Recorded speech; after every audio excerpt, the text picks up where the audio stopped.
Mesdames et messieurs, bonjour, bonsoir. Je suis Blessing Kwakenda, participante au concours Afromédia. Et j'ai sélectionné comme sujet la femme en Afrique et en RDC hier et aujourd'hui. La place de la femme en Afrique, notamment en République démocratique du Congo, a subi des profondes transformations au fil du temps. Dans les sociétés africaines traditionnelles, y compris en RDC, la femme jouait un rôle central dans la gestion du foyer, de l'agriculture, de la préservation des savoirs culturels. Mais elle était souvent confinée à des rôles subordonnés dans les sphères politiques et économiques.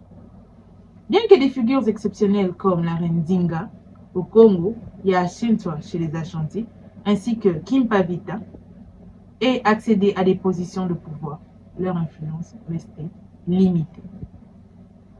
L'arrivée de la colonisation a modifié la dynamique en RDC.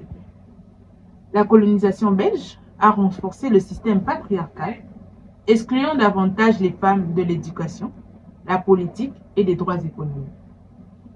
Les femmes congolaises ont été particulièrement marginalisées par les politiques coloniales qui ont également restreint leur accès aux terres et aux ressources. Cela a contribué à accentuer leur dépendance vis-à-vis des hommes, entravant ainsi leur autonomie. Après l'indépendance de la RDC en 1960, bien que des avancées aient été réalisées, les femmes ont continué de faire face à des obstacles importants. Le mouvement féministe a pris de l'ampleur, mais les femmes restaient largement sous-représentées dans les sphères politiques et économiques, bien sûr. Cependant, des militantes comme Jeanne Bouilly et Monique Mukinda ont travaillé pour améliorer les droits des femmes et leur représentation au sein de la société. Aujourd'hui, la situation des femmes en RDC et en Afrique a considérablement évolué. De plus en plus de femmes occupent des postes de leadership dans la politique, l'économie et la culture. Des figures emblématiques comme Madame Catherine Ondimba, représentante de l'ONU Femmes en RDC, Madame Amina Mohamed, vice-secrétaire générale de l'ONU, ainsi que Madame Ngozi Okonjo-Iweala, directrice générale de l'OMC, illustre cette avancée, bien sûr.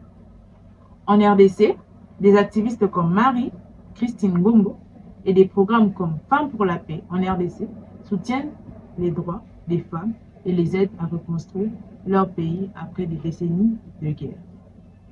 L'entrepreneuriat féminin est également un secteur en plein essor.